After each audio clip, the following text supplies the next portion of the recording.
The threat of Russian missile attacks remains quite high across Ukraine as there are currently 13 enemy warships and 2 submarine missile carriers with 8 Kalibrs on standby in the Black Sea. That's according to Natalia Humeniuk, head of the Joint Press Center of Operational Command South, who spoke at the national telethon, and Ukrinform correspondent reports.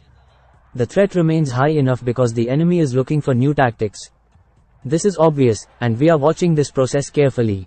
We see that they reserve the right to try to search for and find our anti-aircraft defense capabilities because they disallow the effectiveness they sought to see from mass missile strikes, including pinpoint ones.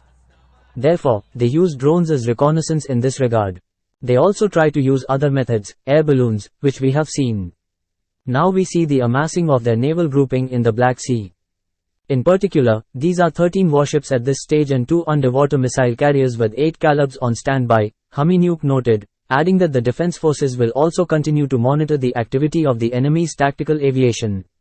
Commenting on the situation in the temporarily occupied part of Kherson region, the spokeswoman confirmed that the occupiers are not changing their tactics there and are now agitating the civilian population to flee in order to use them as cover as they retreat. She also reported that the enemy is resorting to shelling populated areas wherever they are stationed in order to justify their escape to Russia's top military and political leadership.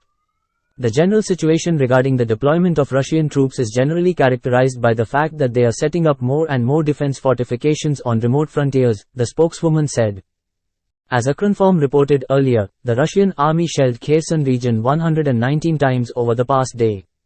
25 settlements came under enemy fire.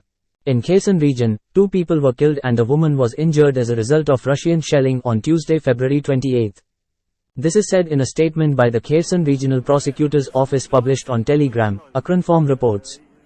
A pre-trial investigation has been launched as part of criminal proceedings on the violation of the laws of war, combined with intentional homicide.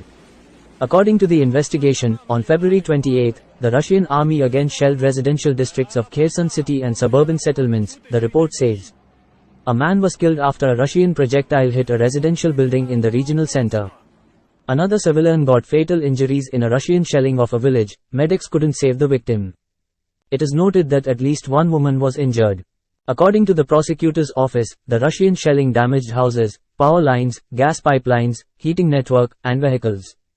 As reported by Ukrinform, on Tuesday, February 28, Russian troops struck Kherson again. Civilian casualties were reported. On February 27, Russian troops shelled the Kherson community 44 times.